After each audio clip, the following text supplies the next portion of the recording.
Kimia pe bolingo e yingela na mabota na bino nyonso balandi Trace Television tolingi bino mingi pe totondi bino botondi na tongo alelo pona kopesa bino yususu o ezali actualité politique na République démocratique du Congo bozali ebele liboso betando na bino en train ya kozela manaka na bino na lingala libre débat. C'est vrai tozali wana pona ko servir bino ba kongomani nyonso ya Malemba nkulu ya Kinjamvwete ya Kasai Oriental ya kongomani o nyonso ya Lubumbashi de partout bozwami boko landa Trace Television na mikila bapaya to sengeli bino bonne condition ya bolandi ya émission na bino breaking news rubrique na bino bolinga kamingi ya information. Porte-parole du gouvernement Patrick Mouyaya a annoncé na mikolo ezali koya esengeli président de la République Félix Antoine Tshisekedi Tshilombo bakutana na homologue na rwandais Paul Kagame esengeli na bango ba terre ba différent peu ba divergence ba point de vue au sujet ya insécurité to pe agression ya Rwanda o ezali ko soutenir ba mouvement terroriste ya M23 na est République démocratique du Congo. Précision pe mise au point ya Patrick Mouyaya porte-parole du gouvernement Yami Balé ezali mokolo alelo mardi roi Philippe, roi de Belgique, na Moisinaye, bazali déjà kokita na aéroport international Yanjili pour na koya ko visiter République démocratique du Congo pour pratiquement 6 jours au total. Et sengé na bango bavana na mboka ya bayi Kongomani bakozala na Kinshasa, après Kinshasa ba okende Lubumbashi, après Bukavu na séjour na bango ya 6 jours au pe ba okende ko inaugurer cathédrale ya Mama Olive Lembe etongami na ngambo ya est ya République démocratique du Congo nabiso. C'est vrai nde comment ka utu kosala nga interpellation depuis longtemps bi ba kongomani ba koloba mingi penza ona est na est ya RDC de sécurité zali et sengela ki mingi kolobaka village avec précision na territoire et pas wapi sécurité joami et non ko kamba maka na mitambo ya banguna kolobaka na est on dirait que ça partie moko ezali non précis et pe e ko yeba na malamu mingi te sengeli to veya kana ba détail wana na communication ezali important ezali penza remarque ya malamu ndeko Christian depuis Londres. Merci na yo to noter remarque na yo sengeli pe na ba pandisa ngo mususu ba kamata détail wana. Maman ali kamboto kolobela lelo na libre débat et ko intervenir juste après présentation ya bayi invité na ngai bazomi na ngai tout autour ya plateau ya libre débat ya mokolo lelo tozali na mwana mboka Junior Mutombo o azali moko ya bayi communicateur ya IDPS parti au pouvoir na tondi okotoni mwana mboka pe boyi mana na libre débat. Mbote ndeko nono mbote na ko débatteur na ngai mbote na bakongomani moso ba ko landa biso na ngonga ebisika bozwami na mboka pe libanda ya etuka Congo. Na pesi mbote na chef de l'État Félix Antoine Tshisekedi Tshilombo la diplomatie agissante donc grâce na ye ne tozali komona lelo évolution na ba secteur meke mais esilité lokola ye aloba kite a couper sa ba moina ye poete kimia e yingela na Congo mobimba mingi penza na ngambu ya est ya République poete bandeko na biso bali kuna ba solo ko bika na kimia na ko profiter je crois il est déjà 9h na mbela ya secrétaire général Augustin Kabouya oya sengi ba congolais surtout plus particulièrement ba ya IDPS ba kende ko yamba couple royal oyo ezali ko kita na ngonga mingi te na etuka Congo na tondi obotondi. Merci mwana mboka Junior Mutombo tozali obe na candidat président de la République na 2023 ndeko Orni Ilenga azali na biso longo Orni Ilenda 250 milliards de dollars américains ndezali ambition ya bidio yo zali ko bulengela pour la République démocratique du Congo na mapona mezali ko ya mbote na ope boyi mana na libre débat mbote ndeko nono na pesi ko débatteur na mbote na pesi ba kongomani o nyonso ba kolanda biso sur toute l'étendue de la République démocratique du Congo mbote ta oyo na lobaki yango na anosaki yango même na ba plateau tout ezali temps ya vérité na kobanda ko ya na sime yango parce que nazalaki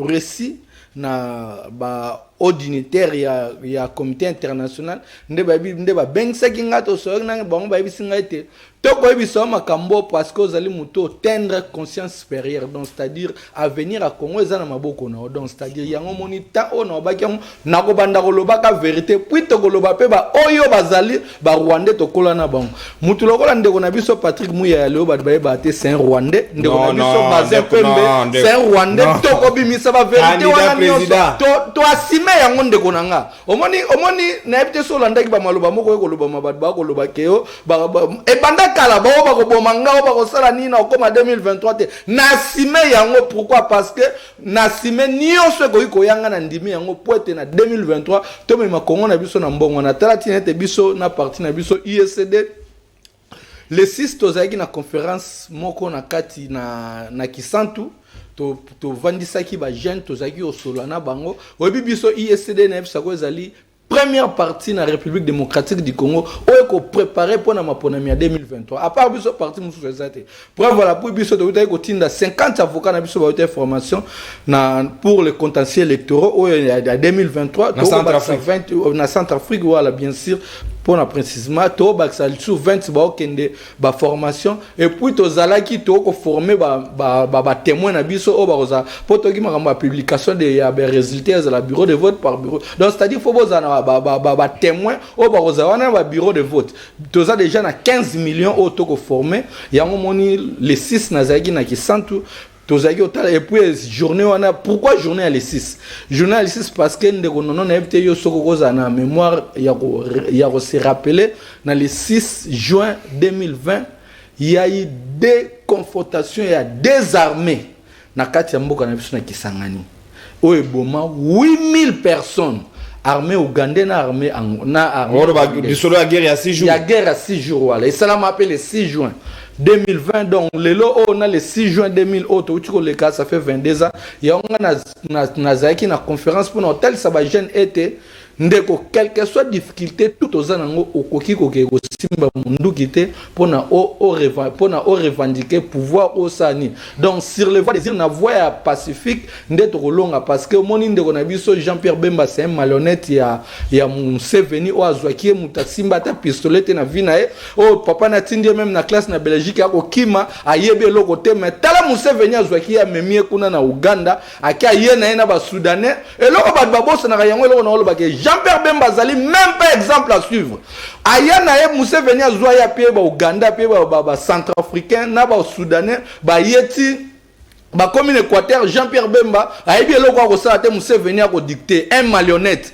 ba commune Kisangani ayoka Museveni FCD yo zala pembeni ya ngande mutu na komi ko bunda koto pe Kagame abimisi batune yango moni de armée bundama tandis que y a eu plus de 8000 morts to reconnaître ngote yango moni biso te mettre un grand parti un parti historique merci to rappeler na ba jeune que par exemple le kola ba Jean-Pierre Bemba bolanda ngote yango moni le auto ba Jean-Pierre Bemba tabalobi aza éligible il y a un postulat dans la députation sur aux 5 voix totales. Merci, mon amboka Oni Lenda. Moi, date moké pour Nabana Bako Nandaku. Et ça qui plutôt en 2020, et ça qui en 2002, entre les 5 et les 10. Les 10 gens. Ah oui, merci à 2002. Exactement. Donc, on a reçu un bailli élève Bongate. Tozali pe na mon amboka Patrick Andaome Ali Nabiso Elongo na Tondio Botondi pe boye imalamu na libre débat ya mokola lelo. Merci ndeko nono na banza eti zali mbala nanga ya yambo ya kozala na itando ya ses maîtresses na yebi ki zali itando moko na sepela kana mingi pe na moto na bayimboka en tout cas na Tondi Botondi la bande konso zili bako ya kolanda Patrick Andaome héros vivant mwana ya ituka ya Maïndombe oyo amega pe ko beta njonjo na itutu mingi na makambo tali ituka ya Maïndombe. Très bien. John na tout. Lingala wana esalinga kitoko mingi mwana mboka Patrick tokozala pe na ndeko Gabriel Mania o azali moko ya bayi personnalité ya Union Sacrée azana biso longo azali déjà na nzela ako rejoindre biso mais ya mboto betali solo o na lobina bino mama likambo libre débat mokolo lelo malgré ba effort diplomatique ya koluka kimia entre RDC na Rwanda mais apparemment moninga azali penza na volonté ya ko privilégier kimia te mokolo ya lobby lundi le 6 na Tongo attaque moko esalemi na groupement ya Jomba na territoire ya Rutshuru ba FARDC mi balé ba tombé pratiquement selon communication il y a porte-parole il y a FARDC à Nord Kivu le général Sylvain Ekenge on dirait Rwanda azali toujours copé samandoki na groupe M23 pour attaquer RDC avant que to beta li solo yango to kamatana nous éléments oyo proposé par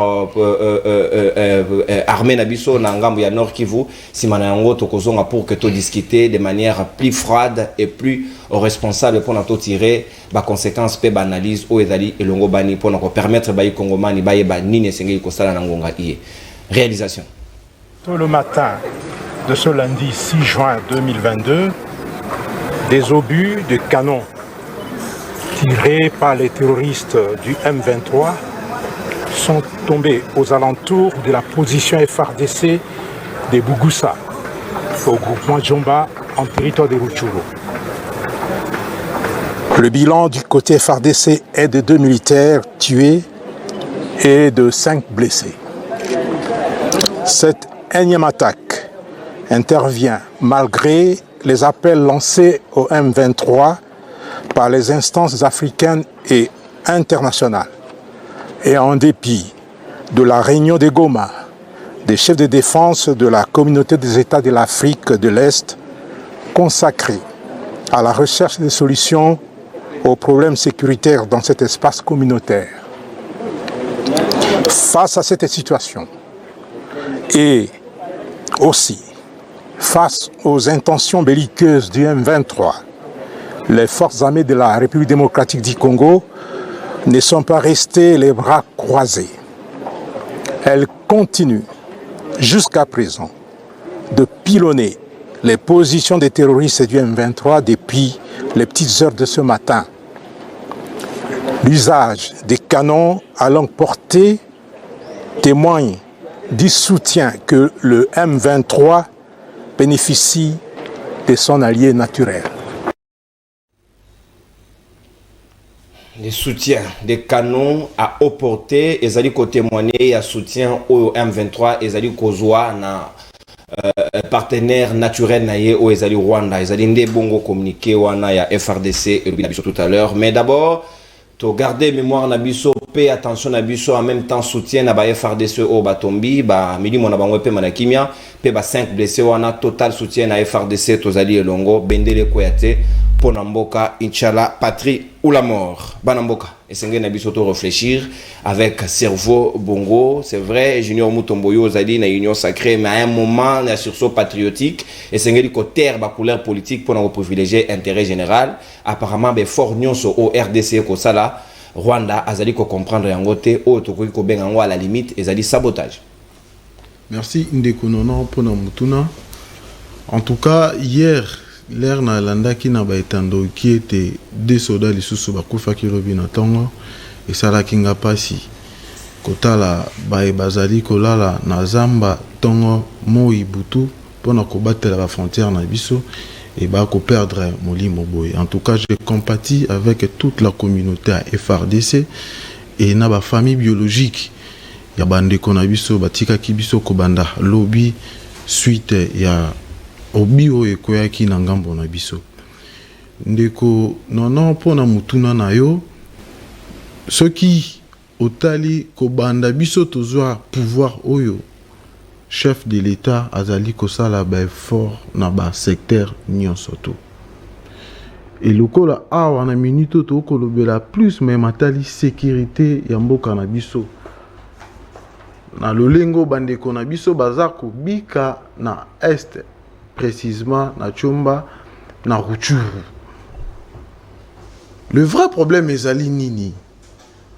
Rwanda azali kobanga. Le losoki kimia ekoti na totalité na yango na est mobimba ya république. Économie na ye ekokita. Force oyo azana nango lelo akozala nango lisusu te. La presse internationale n'y a surtout établi biso que depuis état de siège, économie à Rwanda et Kiti Lelo est commis à 10% au rabais. Donc, Bako Banga, ce qui biso moko, to commis ko extraire, ba minéré na biso, ce qui pillage au basalaka, tango, midi, pourquoi, d'une manière illicite et plus clandestine, Bako Zala à genoux. Sur le plan économique. Et awa to sengeli lisusu ko retenir eloko moko. Ndeto mesana ko loba biso ba kinois. Soki omoni mwana soso azali ko fungola mapapu na ye, c'est que maman na ye azali na seto azali na sima. Et Rwanda azali soutenu et pas impérialiste.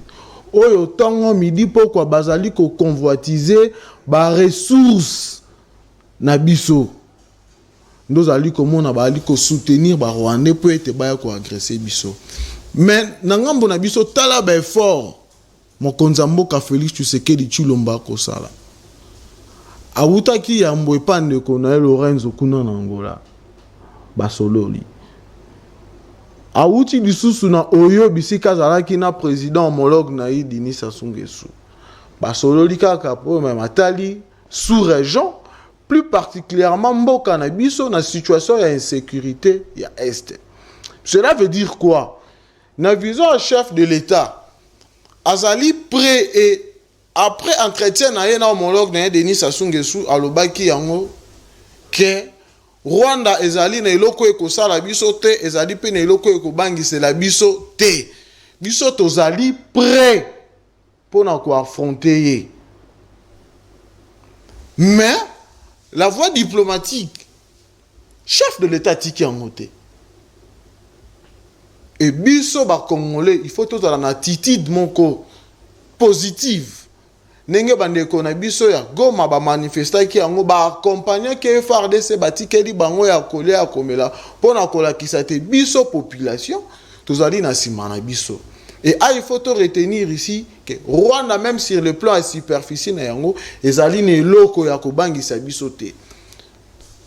Et tous à la prêt et mobilisés pour nous accompagner FRDC na biso.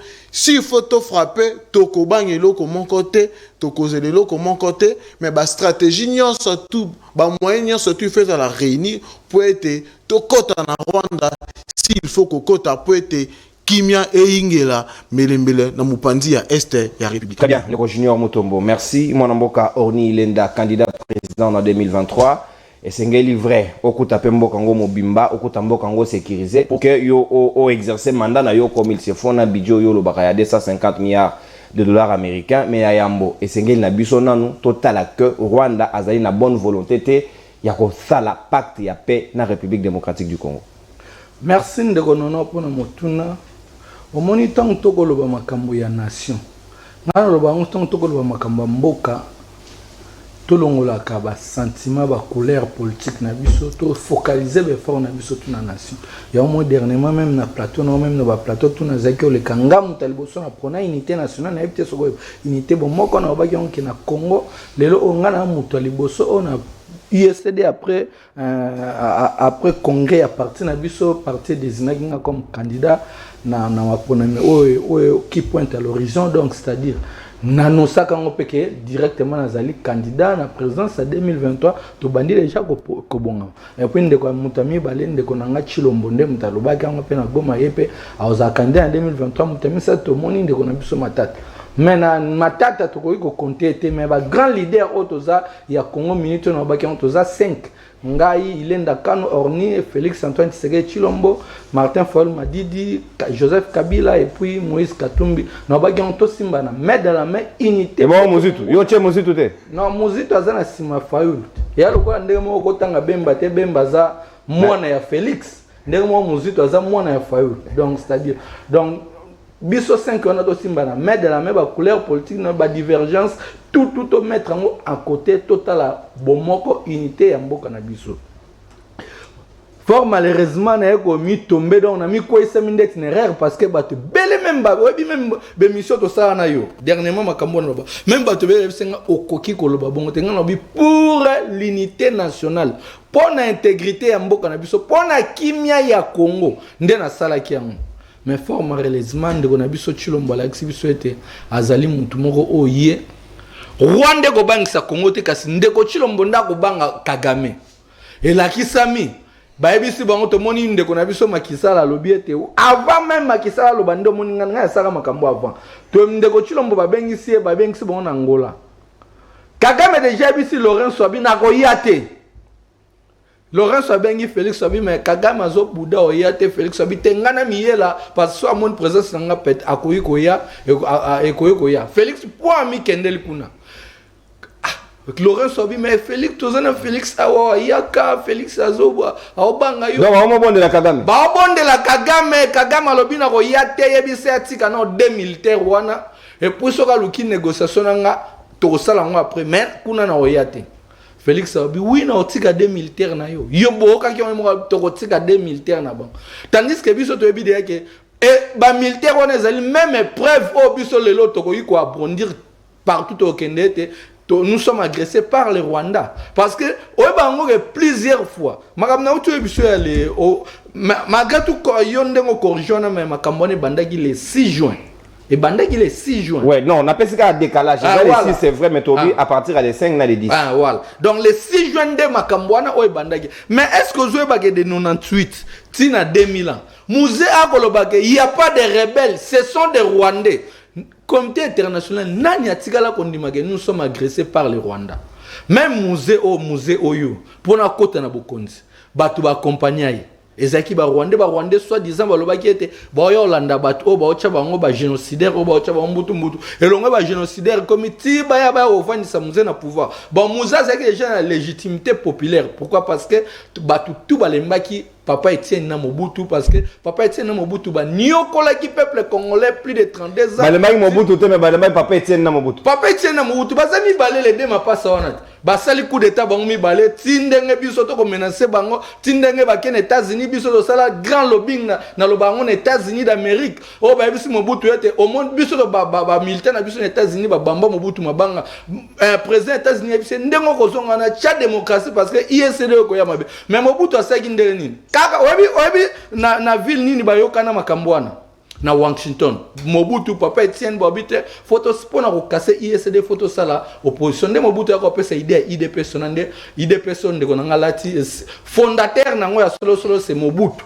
nda pesa idée wana basali IDP wana bayeko ya azui les 13 parlementaires wana che nyonso ne zaki pona ba casser biso et puis bazaki ba jeune bazaki ko sa ba ko sa ba je batu ba bimi Papa Etienne omone na moniere na deni na bimika après 3 jours bazui yona ba kena Selena Mobutu bandiko kabula biloko olia Mobutu bimisile mbongo ando pesa Mobutu contre randi marche le kindeni en tout cas l'équipe bien en tout cas na saika départ après après soda bazwinga très bien on y lenda il fallait mutu moko aya pona ko mettre fin na ba jea Papa Etienne na Mobutu ezaki nani c'est musée yango na ko ke musée il y a azaki déjà la légitimité populaire mutu moko ko yiko contredire ngate place tout musa le ka bat bako belay même ana ki chassa bat to bima bat yemba bat tikala ni pona ko tambola pona ko sepela na musée donc ça dit ceux qui étaient en élection salamaka entre Mobutu na musée bat balinga ba pona ka musée donc ça dit musa zaki na légitimité populaire.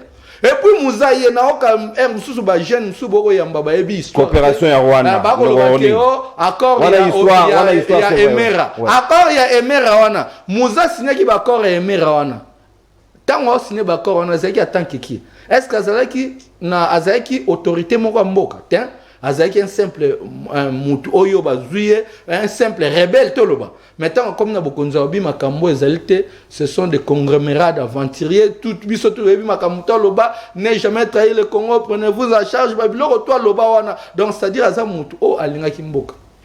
Maintenant, musée a eu légitimité populaire pour mettre fin à l'aventure. Il y a Papa Etienne na Mobutu. Même si Papa Etienne, si côté un musala, le rôle à kokane musala t'es pas joué on a kimi na poto bandi au sa. Insécurité na est ya République. Insécurité o ezali ba Papa Etienne de bazali na base ya makambo ya on a ko ya na biso. Ya on a bi. Etienne ça il vous problème.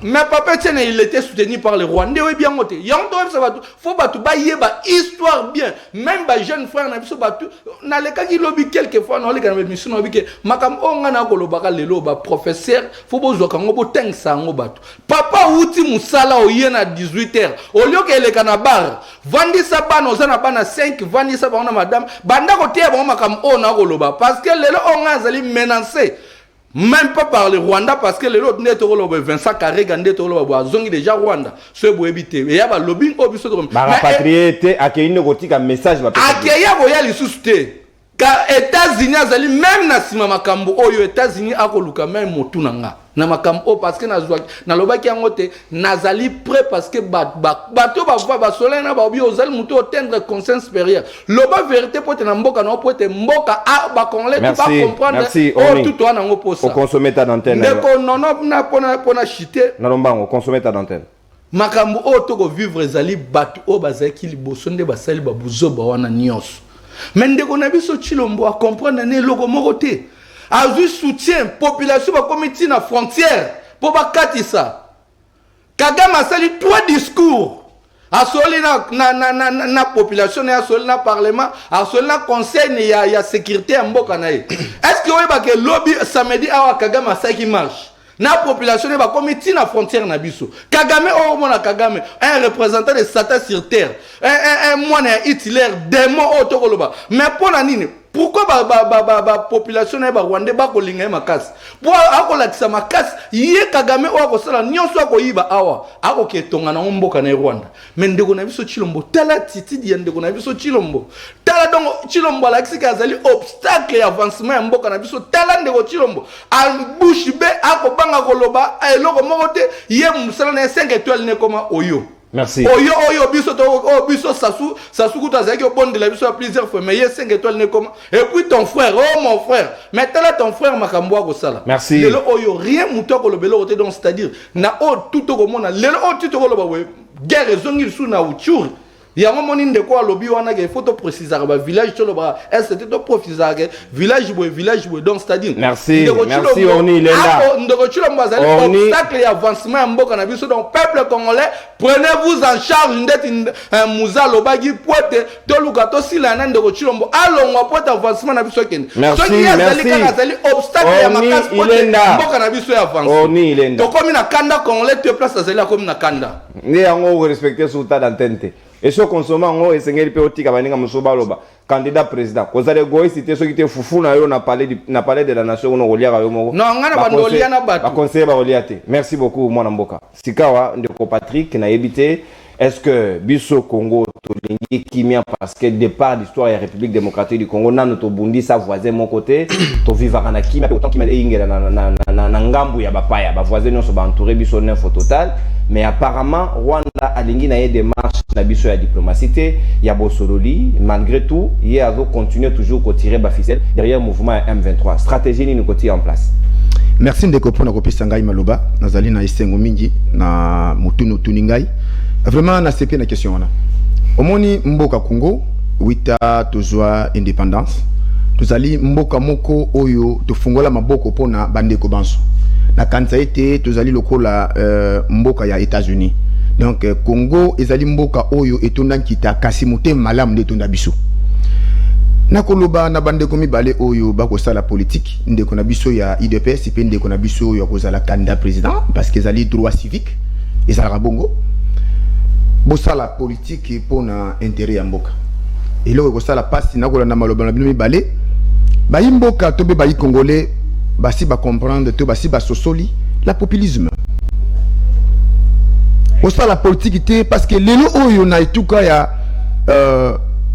Nord Kivu ba mboka bakolela awa toko beta njuna etutu na plateau parce que biso mo kimia ezali kasi bandeko oyo bazali kuna na banza ete na ngonga oyo bakolela na banza ndeko moko bisanga lobi mon frère ngai na lelaka te soki muta kufi na biso na bi olelaka te po ndeko musika to camarade mais mukolo yoko bungisa oyo yo ndeko okolela elekaki mposo mi bato misato yoko bungisa mwono ya ye kasi alelaki mukolo yango donc biso toko loba awa na esengo nyonso parce que ya yonde kwa kufite bande kwa makilata ba congolais kasi oyo wutna yete en tout cas nakosenga na bayi congolais to sanga na lokola mutu moko Rwanda zali nakoloba yango etuka na ngai ya mai ndombeleki yango munene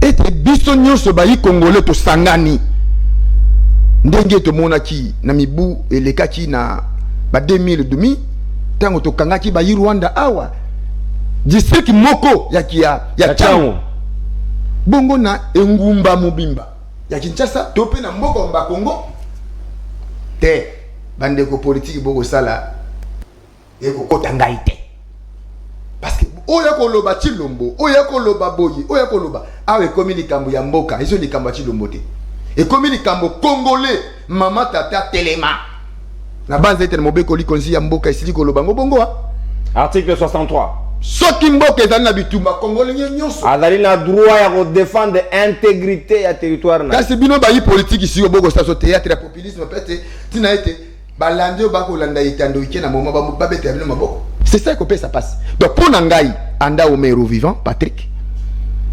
Ba imboka bitumbesi ekoti. Awa tata mokonzi ekolo mwana mboka Félix Antoine Chilombo Félix to ci ya part. Olani ngai ba institution nyonso ezala ndenge na otala général kolobaki to bungisi ba soda mibale. Papa, ba soda mibale baza mutuya na kati ya mboka. Mibale ka mibale wana. To kondimaka buzo ba wana te. To ko senga na ba imboka. Ah eso ni ka ba pasteur te. Na moment oyo église moko te pona ngai anda omena koloba yango tant que souverain primaire, so na moni effigie ya mutu. Na balabala affiché yango, oh non guerre est prière. En tout cas, na ko sa décision méchante. Na ko longo le effigie wana. Pona moment oyo ça so moment ya prière te. Et c'est vrai otumba yango. Kolombola yango wana moyiba ko luka mbongo. Pona sima yango donc prière ya ko soutenir FARDC na sima yango mabonze ko tiama. Okomona. Donc ils ont encore la baille politique au ça politique à l'élo. Donc maman tata totelema ce qui l'état a loué avion ngana za mutu ya yambo mona etuka ya mai ndombe volontaire. Ouais, on a ndimi ba pesa nga munduki. Mutu ali bosa ko matampepo po akende est ezalingai. Mais to gondimate eloko oyo se répéter lisusu na mukole ya lelo to lobi. Ndeko ya IDPS bino bato bosimi bendele, bino bato bozali na mot à dire parce que bino de bozali numéro 1. Oya zakat na bino papa Kisekedi Chilombo Félix boye bisaye ba yi congolais ba lobby to boy ba négociation parce que tango lelo yo Rwanda ko menacer biso yo kasi Rwanda wana akobebisa diplomatie na yena na sasu pona yo Congo démocratique akobebisa diplomatie na ye na ba yi angolais pona bino non kweli nde biso ya ona loba biso kufeli na noté okolela te. Ah, on est quoi les biso moko papa est à les États-Unis est à la Belgique biso to quoi relation nini lisusu na wana hein moto ya sili ko beta yo mbata ya yambo nenge na Bible lobby otiki ya mi balotiki ya mi satone yo mwasi na ye soki to moni solution likambo te parce que ndeko likambo e ba lelo te hein donc eux ils sont les tantes que non Félix a question ko luka su négociation te et bandi wita kala oko yeba yango tuki eza la même nezana frère na moko azali na Goma masango ko pesa biso ko yoka suspect mawo yango communauté internationale wana bazala wapi po biso to tuni so ndingise pa na bango to na mboka na biso oyo Congo na biso do bituma na biso to ko kende yango e ko dépendre te to tuna ndenge ndeko Félix ako kende su ko négocier te ay ko ende e ko enda ko esi eziki kamata biloko ya valeur to kanga mwana tana lepeka bima na imbango oyo ko zika iziki oyo c'est important de yango wana to take Rwanda message ya général na monde nga pesi to pesa ka mes condoléances mais mes condoléances il sali biso ne passe to continuer combat wana pour être Rwanda zali mboka muke babuldi na mimebe la tongi za biso ça mbongo na biso ya M23 Kabila alela na M23 toyoka ba kombo ya ba yimboka msusu ke baza pe ko soutenir ba M23 baza ba yi congolais baza pe ba député oko mona politique eko sala passe Kabila yibi makambo Kabila oyo ngala ko benga Joseph Kabila M23 ban lelo te solution ni ya zwaki nango mais ba kanga ki ba kombo ya ba député moko boko yeba yango na ko beta bandeko balandi ba ko landa. Merci. Merci mon mboka Patrick Andaume moko ya baye leader ya Maindombe. Merci beaucoup na contribution na yo na maye tali sijo ezali purement patriotique et sengel na biso to sala nini exactement. Est-ce que programme n'enge annonce au ministre Patrick Mouya ya porte-parole du gouvernement Sali, il y a beaucoup tani ya Félix Tshisekedi na moninga na Paul Kagame. Pourquoi encore une seconde négociation pour la RDC na Rwanda? C'est vrai et c'est ngena biso to kende ya ndongwana nenge batunyo so balingite mais à la limite Rwanda komi moninga moko to lingani c'est vrai mais yokuna ngakuna donc fourchette amulai ko lia nandoki et sengeli ko zala ekenge junior est-ce que zali penza solution to solo la so malamu mingi penza na Rwanda ou be sengeli to kamata ba disposition so ki pe mir to tonga mavandi na ngambo biso pe to vandi na ngambo. Merci ndeko nono pona mutuna mais avant ya na mutuna na yo je vais essayer de kosunga bandeko nango baza liboso na ngai lo bana mwa pifo pona micro na voilà kosunga bandeko baza liboso na ngai na kobana na Yambo ndeko Patrick na maloba na ye oko sentir contradiction auti koloba wa te makambo ya Congo makambo este etali Félix te etali biso nyonso tout ba congolais ati Félix Mopanzi bacha Félix Mopanzi mais na suka ya maloba na ye alobi lisusu biso bato ya IDPS toloba na Félix pona maema tali este. Je vais te conseiller ceci. Au moment où il est dans le plateau de télévision, et ça, il y a maël et bavandi na ba ndako na ngongo ba kolanda biso na ba bureau bisika bazwami. Là koloba il faut ko bimisa mazali réfléchir. Kolobate, le kolobe la biso populisme, oloba po yebana. Mais ba kolanda biso ba retenir le côté, il faut éviter le corona. Là c'est un conseil. Et au outil lisusu koloba ke Félix Azam muto IDPS. Non. Depuis ba Congolais nyonso ba votaye a longwa muto IDPS. A comme président de la République. Président ba parti politique nyonso. Président ba Congolais nyonso na ba votaye, na ba votaye te. Il faut que ça vraiment na ba précision na balé ki bano ba kolanda biso na bandako. Voilà, il faut retenir Yango Bongo. Je vais avancer. Je vais avancer. Il est là, je vais avancer avec le candidat président de la République. Le candidat président de la République. La plateau. Audacieux que tu es, courageux que tu es, quand même candidat. Mais malheureusement, c'est que lui qu'on a plateau. Il faut pas s'entendre na yo maturité, connaissance, na maîtrise ya muto ko kiko kambambo kalabiso. Papa, mboka la biso eza la superficie ya ba pays misusu koleka. Donc le Congo contient plus de 5 pays. Mboka moko. Donc le Congo ligo déranger, on diriger le Congo et là le Congo diriger 5 pays. Donc il faut avoir maîtrise ya yambo ya histoire. Outi koloba wate Kondo Etienne Tshisekedi anyoko la ba congolais bazaïro à l'époque na Mobutu. Mais il faut être sérieux envers toi-même d'abord. Ba kondio ba banda parti na yo UECD. Bazala ki koleka na etando série wana na ba OZRT pona koloba matali politique. Ce qui connaît Etienne Tshisekedi te. Yo kokaki lelo kosa la politique. Abunde lié na multipartisme na 90. Po ba parti na bino eyebana. Bo banda ko organiser ba activité ba matinée politique.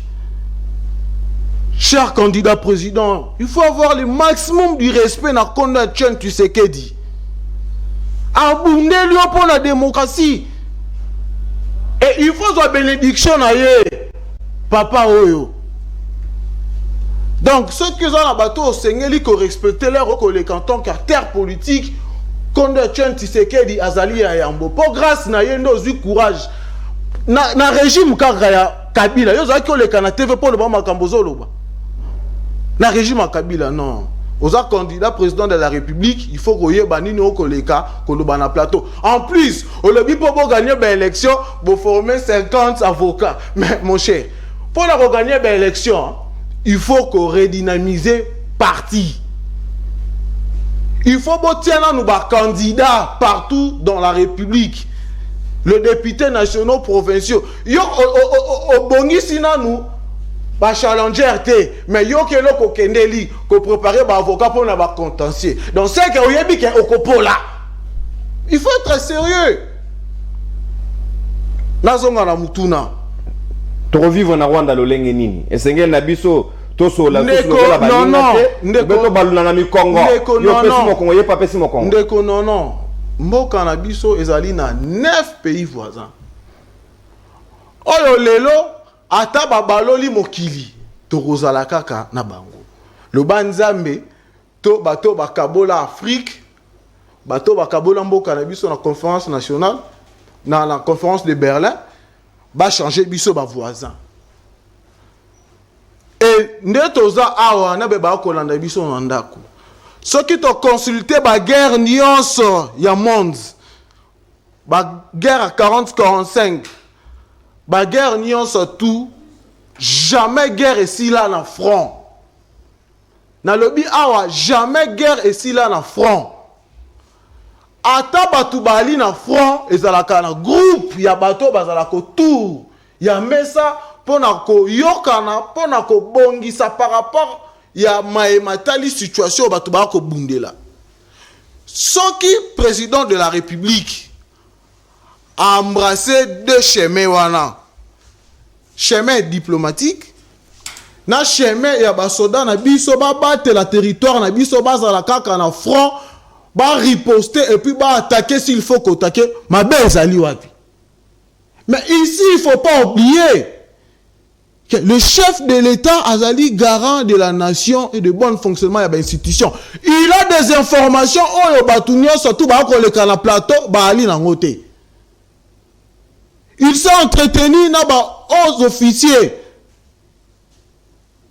pour na kotia ba stratégie nyonso comment est-ce que to se maintenir na situation est si il faut to attaquer bango.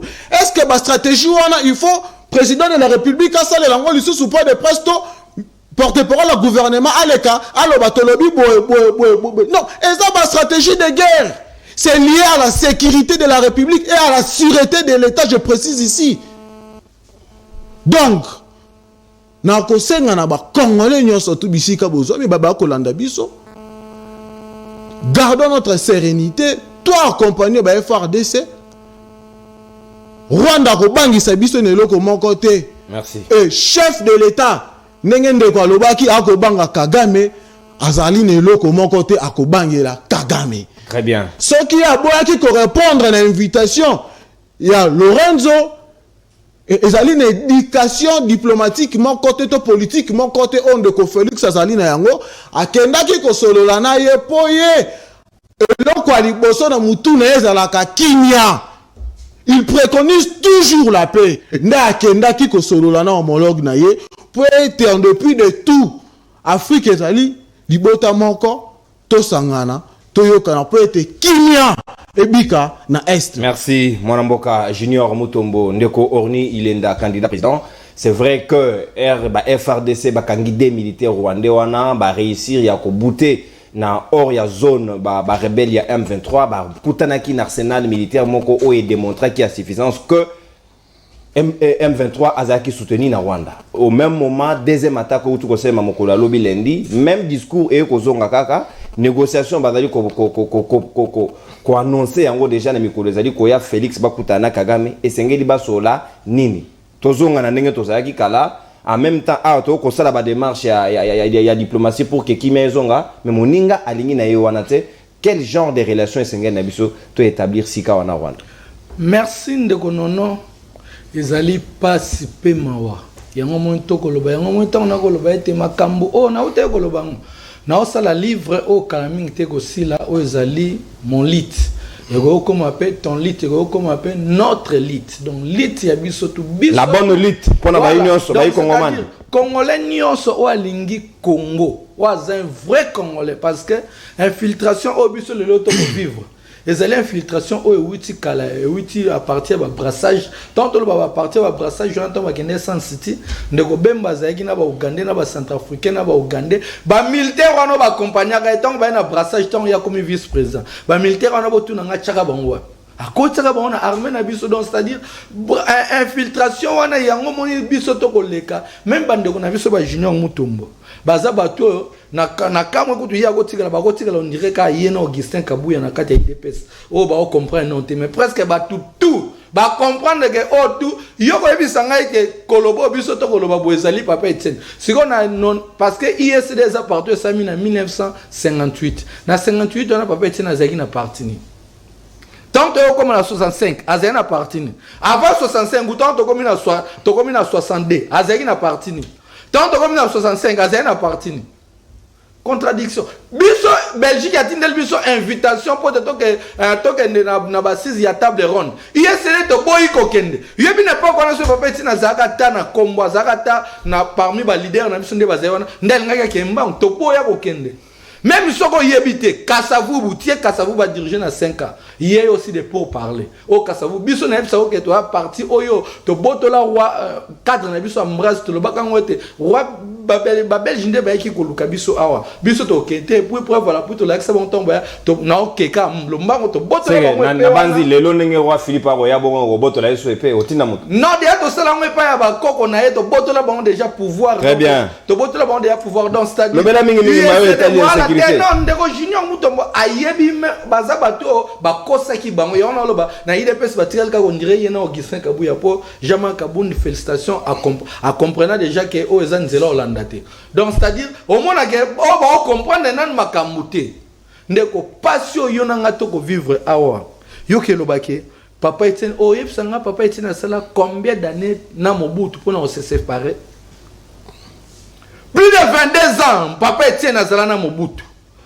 Batutu Obaboma, étudiant Obaboma, c'est papa Etienne. Variski, oui, Mobutu les archéologues Bazawana. Ngagu na uta robenga bango baza batu oyo. Donc c'est-à-dire, musée kuta uta ko l'accent lobi était soko lingi ya solo mboka na lobi 2 ans. To ba parti politique vanda dans 2 ans na ba moto na élection mais zo ba Congo tant musée Kabila pia ba Congo biso to simba ba Congo na parti na biso to keto bandio sa bilan mais lokola iya ba ki okoka bilanga te asaki nini akena pota bandio te kambo mais après 2 ans biso to continuer to bandi ko lo donc c'est-à-dire to bandi lit de 58 si le loto ko continuer lit to koki ko trahir jamais mboka na biso. Très bien moi na mboka ba ba traître o ba bandi ko trahir mboka ti lelo ndeko est-ce que yo okoyeba ke lelo o ti to ko lo boy durant Deuxième Guerre mondiale de 38 à 43 États-Unis d'Amérique a bandaka kozo matière na biso okena o asala ba bombe na o mettra fin à Deuxième Guerre mondiale. Oui, betana Faden boy na latel fan na latel boy na fad bon comme Roya. Donc les deux bombes betana Hiroshima na Nagasaki. États-Unis a devoir biso plus de 400 milliards de dollars.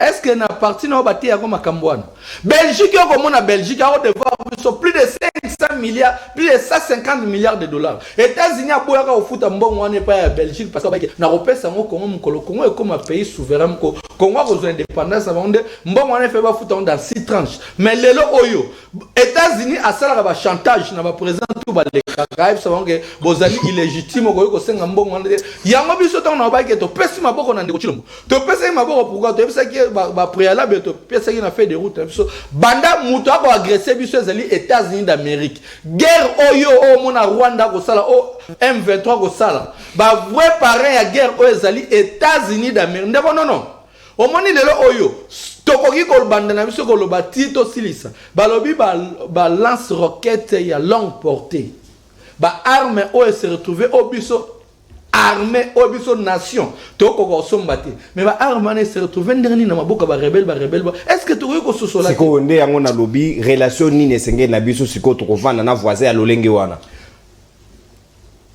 exemple ezali même récemment to zo Russie makambola na Ukraine est-ce que moni Poutine accueille avant de table mona au moni porte-parole ya Ukraine a lobby était Poutine avant na Volodymyr Zelensky non même pas pour parler Zali batu bako solo babandaki na Turquie na Biélorussie batu bako solo là mais jamais tant oyo Félix akoki y on a le bien il y a des accords au Félix akenda ko est-ce que boye bagende ko nanga est-ce que ndeko junior au moni lelo na bandi na pende ta liste ya mulaya na ko tengla bino bazali na kati baza tant to banda chasse au Rwandais bato belé na basi na bango to ko zo mona pena ke bazui mwasi na otikalio bo mona ba grande autorité to ya to botolika mwasi ne to refule atikali ye moko bo kama dans le seigneur ko botra bango basi njoka mwasi azaka ndi Rwandaise bozela boko mona ngwa toza nous sommes infiltrés tozana ba Rwandais tozana bango bako loba bako sala tout tozana bango ba institution de ko non ndimela ngo tonga na zui risque oyo ya ko loba ka ba vérité ça pourquoi naza muto na atteindre conscience supérieure naza muto na ya ko défendre nation. Merci beaucoup. Ta ezali ta négociation ta ezali ta biso beto la ça rapport de force na biso pourquoi parce que Rwanda a ko mona on dirait que biso toza elo côté selon Kagame. Mais Kagame Yamaloba Kagame nda lobiango alobi ete tokozongisa guerre place wuti et biso guerre ceux qui lisasi moko ekoi na Rwanda toko asime mais biso bitumbe kozala obele kuna we place wapi nako Kagame alobi yango 3 fois mais la kisanga place ni ndeko Chilombo aye atel sete ba congolais te ba ataben sabat yango lelo na omoni on dirait vrai président mboko eza Martin Fayulu pour Martin Fayulu nda marcher na peuple na ye Kagame kuna na Rwanda marcher na peuple na ba Rwandais to moni Fayulu marcher na ba congolais mais ndeko Félix ye wana mutu ayela na ekaka yi ako dépensaka dans les seuls présidents aye ko kuya mbongo l'été ko zombongo l'été ko le président avion sala onine o revaka avion na vie na yo merci on rêve avion ya mwana mboka Orny Lenda so on rêve futur ya Congo pe roya so on rêve tala ete Congo alobi ezala munene Congo alobi roya so on rêve lobi na za avion na tambola na vélo na tambola mutuka merci mwana mboka Orny Lenda merci beaucoup ta antenne consommée to koma petit à petit na soka ya libre débat mokona le combo ya bombo na bosana ki tout à l'heure ezali Fatman o ezaki ya 1,52 mm au babeta ki na ville ya Nagasaki na Japon des précisions et sengeli ko pesa po ba étudiant na ba élève ba ko landa biso c'est très important ndeko Patrick na ebité to komi na soka ya libre débat ya mokolo lelo et sengeli na biso conseil ici il faut ko pesa conseil na ba konzi ba ko landa biso quel conseil faut-il mettre en place na lolenge ya ko vivre na munguno olingi e meya lingi yote. Merci Ndeko. Na répondre pour na mwana mboka junior na eloko moko ote koloba awa par rapport kabi na itando bato bakolanda biso ba oyo baleki biso mayele pe na ba oyo biso pe to koloba na itando to leki bango mayele olobi na bandaki mwana mboka Tshisekedi Tshilombo na makambo ya zana yango te makambo etende ba yi congolais na sima olobi so na yesu ko kotisa lisusu mwana mboka Tshilombo Félix ke yondo tali makambo wana Ndeko makambo oyo to koloba ba yimboka bakolanda biso nana yebi te que Félix Tshisekedi tata mokonzi ekolo azali mutu ya IDPS ata ndeko loba que aza président pour na ba yi congolais banso kasi mu congolais so yebi que lingomba politique na ezali IDPS ta on lobi que makambo etali tata mokonzi ekolo te na kolobani papa balobi la souveraineté appartient au peuple l'article 5 ya constitution mboka na biso mo beko li konzi ya mboka ngai nde mokonzi Félix makambo etali te nyolo banini ba yimboka ba yi Congo biso population ndo kelema ndo kile ukanga ba Rwanda wala ndeki to kanga bango ngai na sala ka politique populisme te ba yima ndome ba yebi ngai depuis ba yi congolais pense ba yebi ngai lo lenge kani anda o mero vivant o na koloba fande ngai na lobaka bomoni awa na beti masolo ya politique tenga na kufela kande intérêt ya mboka na kufela kande ba congolais na sala ka populisme te wana conseil de bossana pe na luka pe pona yebana ti koyebana ils ont atteint na moté parce que koyebana écouter officier oyebani pété voilà nazala muta bongote na kufela kande mboka yango ba yimboka pesa komo ya héros vivant na longeta kwa ndeko mutu no tuninga za malamu pona mambi matali bituma na biso na bande ko so ba Rwandais oyo ba ko linga biso te ngai na ko bakisa boy siko biso sengeto linga bango obe biso beto linga bango te oko linga munguna lo lenge kani to ko linga bango te kasi ndenge ndeko na ngai futur président de la République à lobby ba Rwandais non ils ont ba Rwandais musu ba botami ba koliawa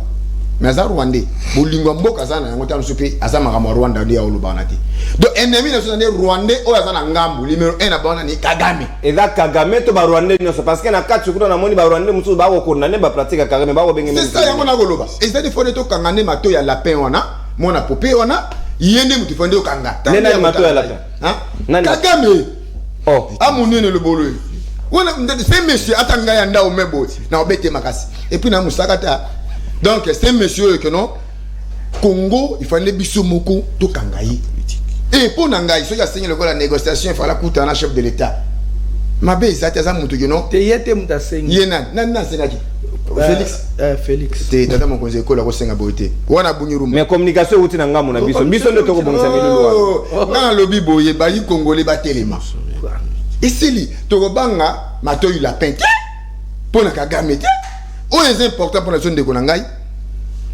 to bunda bitumba to telema ndenge bandeko to mona ki denema awa ba keti na front ba yimboka awa était parce que ba yi congolais o bazana ngumba Kinshasa o bazana Mai-Ndombe o bazana Luala bakatanga wapi to sangana lokola muntu moko to kende ko kanga Rwanda to botoli nkita oyo bango ba yibi na mboka na bango parce que biso ko zo mboka wana na bi awa tango Poutine attaquer qui craignent. Est-ce qu'il y a 50 qui ne pas un mot? Le bas qui non de gouvernement, bah c'est ceux qui n'ont tous à prêter de la mandou quitter. Pas le bas clair, mais ceux qui a seulement mandou qui ont les alliés. Mais tout taqué mbala moko. Tout banga Rwanda comment? Ba Rwandais. Oh ba koye manzembo. Ba nan ba pimela bomengo. Ba Rwandais. Oye ba nzembo wanati. Ba langa nzemba ye manzembo wana lelote. Ba nani nzamba pimela bomengo. Ba Rwandais. Kasi ba Rwandais wana ba kumiso sakana biso? Non. Totele maloko la muntu moko. Kobana na mama, na tata, na mwana, na leki, makamba veille de prière izate pona makambo. Pona iba pasteur, bako profiter na yango. Aye komende pratique to bunda. Ozo kopande kolanga. Attaque na ba Rwandais o baza awa, basusu aboti awa koli awa, asa makambo wana ti. O pe miso baza kuna parce que dernièrement awa na monaki, na mboka na bango, bako boya mambi matali insécurité na mboka na bango, to na ndenya bitumba oyo kagambe anya be na bango. Parce que ba oyo bateka ba pomme na mboka Congo, na ngamu na biso bako teka lisute. Oyo bateka ba matungulu, bateka boy donc ba moni que non na moment oyo mboka na bango ezali ka koya, économie ekui. C'est que ba sepelité na misala mabe. Ya matoyi lapin wana. C'est ça le problème. Donc mon mboka Félix qui se kedi pour nangai, so ja ko lanangai na ko yebisa yo ki Congo ezali mboka etika bakoko. Congo ya Lumumba, ya Mpolo Maurice, ya Mfumu Kimbangu, ya ba héros national même ndeko nanga Rosimu qui ndio oyo atangisa makila et comme na ngonga ya koyoka susu conseillé. Dans le moment où ba yi Congolais ba ko senga, ce qui manduke ezate to defa ata na mboka mususu ba kosunga biso, to tozwa armée ya mboka mususu, to beta Rwanda wana po guerre on esila. Parce que Abiyarimana we biso Abiyarimana abaneki ko ya ko lele pa na biso. Mais lelo makadon 9 est commis 6. Donc, ndenge mona mboka Félix alobaki la campagne électorale na 2018 abaki ya liboso il faut assis sa guerre est. Et ça maloba na ye. Ndako se sentir président de la alobaki yango. Alors si ça yango to bunana bango. Très bien. Mero vivant na asima na to bunana bango. Président de la République aussi sans. Merci beaucoup Banamboka Nato Dibino Botondi libre débat to commune soka to consommer ta d'antenne Junior Mutombo Motona Montazui 3 tours ya parole 3 tours à parole. Annonce bisuki na yo autant Motono s'agit bo discuter donc so ngonga esili na simana biso na programme mosusu. Prochainement, toko aborder en long et en large et en profondeur. Merci beaucoup de la disponibilité. Merci candidat président Orni Ilenda 2023, 250 milliards de dollars. Merci mon amboka Patrick Andaoumé, leader Yama Indombe. Très bien, Torowa Ponekolo. Pas la patrie ou la mort, c'est ça la République démocratique du Congo. Président de la République Félix Tshisekedi. Kamata, ma responsabilité dans le rôle numéro 1, le garant du bon fonctionnement des institutions, le commandant suprême des armées. Et Sengeli ko sécuriser Bayi Congo. Parce qu'à la limite, il faut franchir un peu ligne rouge et Sengeli ko négocier, oui, mais s'il le faut, il faut le faire. Merci Nabayi Kongomani pour la confiance, la libre débat, au côté de lobby pour un nouveau numéro avec de nouveaux invités. Bye bye. Saluez-vous.